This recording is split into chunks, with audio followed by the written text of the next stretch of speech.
So heading on down into the feature match area here, Todd Turkey are lone undefeated. They are 7-0 in this tournament with their Gruul deck. That means they have they have a loss to give still. Greedy Okay. Magic, the other one here, or Tusia, is one of our previous Open winners, so no slouch themselves. Both these players have played a Okay. bunch of Magic today. I'm interested to see how they pair up here. And another player playing the Felidar Retreat stuff. Maybe I am just wrong on the evaluation of this card. I just personally didn't think it was that powerful, but multiple people playing it, hard to argue with them. Oh, and you know what? I think maybe, and again, this happens early with classifications Yep. on what's it called? It looks like this is actually Yorian Omnath as well. So maybe a little bit different than your build because they're playing Felidar Retreat in the main, but there's like we mentioned earlier, there's some overlap between the 4-color Omnath variation that's listed and the 4-color Yorian. That probably needs to be Yes, cleaned there's up by still some hand. heroes. There's still There's some heroes out there. I love me some Yorian. And one thing of note, this Greedy Magic player here, that's their MTG Melee name, they are playing 4 Ugins here. That is going to be big game here up against Gruul if we can get there. Yep, basically the name of the game is can you survive to get to 8? Because if you get to 8, you're gonna wipe their board out and be good to go. Yeah, and some Terror of the Peaks to have Genesis Ultimatums kind of be that combo-S finish. So a really exciting take on the Yorian build. And honestly, I think this is only a Yorian deck just because there's so many good cards. You're just like, screw it. I'm just going up to 80. Yep. Yeah, exactly. And honestly, when I was building decks I literally did just that. We put all the cards I wanted to play into a deck and I was like, okay, what do we cut? And someone in chat was like, well, you just play Yorian and play 80 cards. I was like, yeah, that sounds great. Yeah, and it never takes too much convincing for me to play Yorian decks, and let me tell you, it's what I jump to every single time to start. So we've got some decisions to make here on the Atoria side of the board. We're still at a pretty high life total. They could technically play Omnath this turn, I think, right? But we might see them Felidar retreat first, so that way they can Omnath into Fabled Passage next turn. Yeah, I think I would still get Omnath down here, and then Felidar Retreat, then Fabled Passage, and then Yorian next turn. Like, that's the sequence we have lined up. Oh We can just go wow, Felidar Retreat, get 2 cats, and play a Yorian, blink Omnath, draw a card. Like, yeah, what the yep. hell, We huh? might really see this 4-color deck pop off for the first time on stream today. So far, it's been had just kind of middling draws, and this one's about to be really impressive. Yeah, this is the scenario when you untap with Omnath up against a Gruul deck that's not severely pressuring you that it's just so hard to come back from here. And I appreciate Todd Turkey here. They are playing great Magic today, and they know when they are done. Just no garbage time here. We're just going to the next one. I'll get them. I'll get them on that one. This is what I love about Todd Turkey even more. Todd is such a good player. He recognizes the great play that his opponents can make. Even if they didn't make it, they're like, they should have, if anything. I'll just scoop it up. I can't beat that Yorian play here. Yep. So our top 4 here, by the way, for those that are following along, remember you can find all of the deck lists yourself on the MTG Melee page. We've got 2 of these 4-color Omnath decks, and then we've got Todd Turkey as our undefeated on Gruul, and then we have a mono red left as well. So 2 aggressive decks, 2 ramp control decks, depending on how you want to classify them. One big differential here, I think, between this Yorian deck that we're looking at right here and the build that we saw lose to Todd is that you'll note there's no Shatter the Skies or anything like that in what this 4-color build is doing. Yeah, I think just they recognize they're like, why would I have Shatter when I have 4 Ugin? You know, and it's just a more over the top thing. But yeah, I mean, to quote the name of this player in MTG Melee, this deck is extremely greedy. Their name is Greedy Magic. You can tell what style of decks they like to play, and it's definitely not any different with this deck. Yep, love it. Love some greed. But I think the one thing we can focus on today is the sub 30% Demir Rogue win percentage. I think that's what we have Wow, to drive wow, home, just don't you think? crushing me. Way to grind the salt in the wound. Did they really finish at less than 30%? God, I can only imagine. 28%. Oh, rogues. Oh, my rogues. Oh man, I guess everything's up to you to build a good rogue deck and impress me on stream, and then I'll give it a shot, okay? I was hoping a rogue brew would do well today, but alas, greedy magic shall prevail in more ways than one. Yes. Robber of the Rich here, living up to its name, getting to draw a card for our green-red player. Shatter Skull Summit, not particularly good. Remember, Robber of the Rich does not let you play those split cards as lands, so can only play the spell half. Could come in handy here maybe if this Cobra gets played. You know, you probably don't want to block it, and you can actually, if we top deck a land, you could just kill it off that. But that's the wrong land. So I assume we're going to see. Stomp for it. Yep, yeah. we're going to see Stomp come down here, attack and draw another card. That being said, the Elder Giant Elemental duo here, we're going to see Uro curve into Omnath, I think, here. Oh, do our colors not work? So I think this River Glide pathway is red, both... Yeah. It's both our red source and our blue source. Again, just seeing the real downside that these pathway lands have in terms of not letting you splash things as freely as something like Shocks.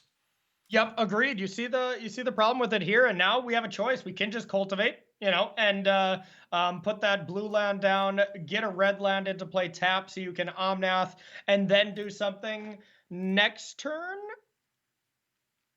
Yeah, I think. That's tough.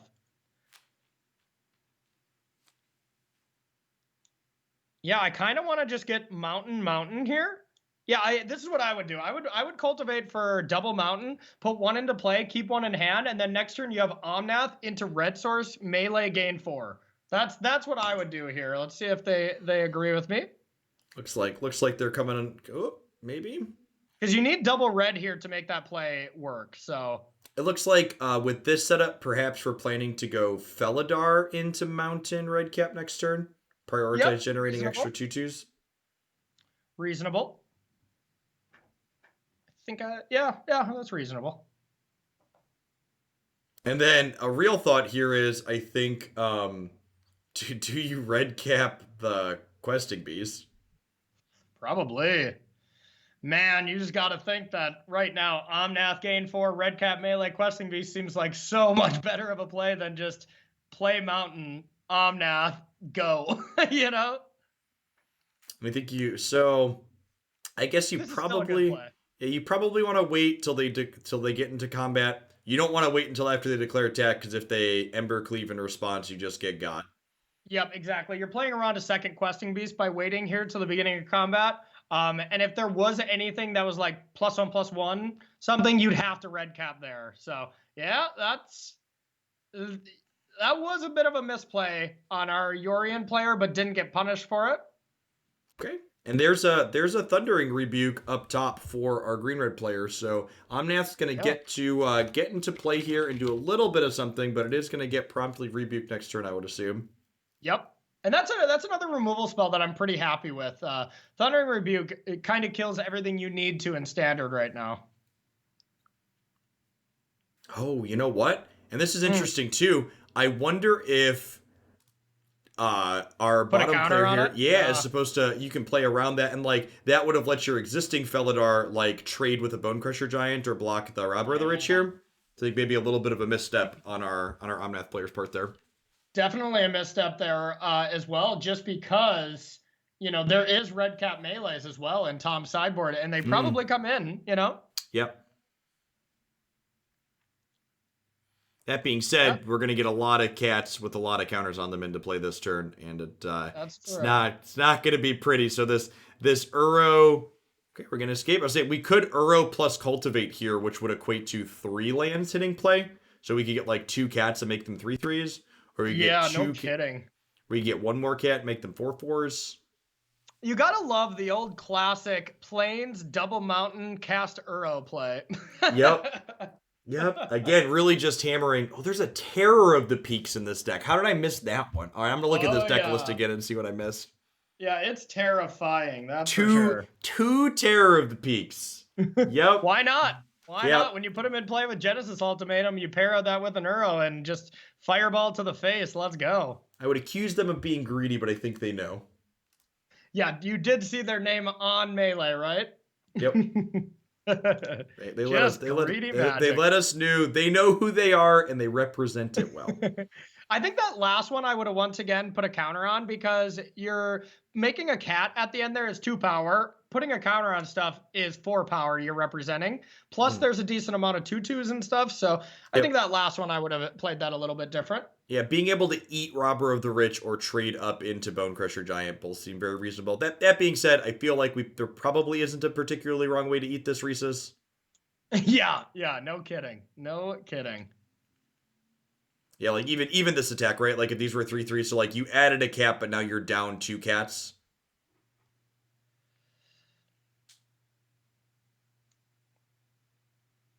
Scavenging Ooze gets to eat Uro out of there. I assume we're going to see them play. I guess you actually don't want to play your opponent's Uro here because that puts it in their graveyard to escape. Yeah, unless you can, get rid of it straight away when you cast it. But yeah, those are going to be going away for good now. I don't believe there's any other rogues besides Robber in this deck, because there is that cute interaction of just when you attack with a rogue, it still triggers that ability, which is pretty weird. Yep. Yeah, it's a That has strange, never made sense to me. I must strange say. delayed trigger setup type thing. Yeah. Okay, making our things bigger. We get to put Yorion into our hand here.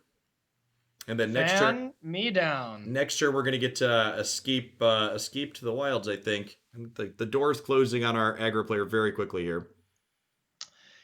Was it ever open from the beginning of this game, though? To be fair. Yeah, that's true. Our the way things have lined up, and this is why it's tough to say too, right? Like these games have looked not competitive for the green-red deck. The previous games that we saw looked very competitive for the green-red deck, so your sample sizes are very meaningful there. What does the average look like? It's something you need to get a lot of matches under your belt to find out with or have a lot of data sources to look at.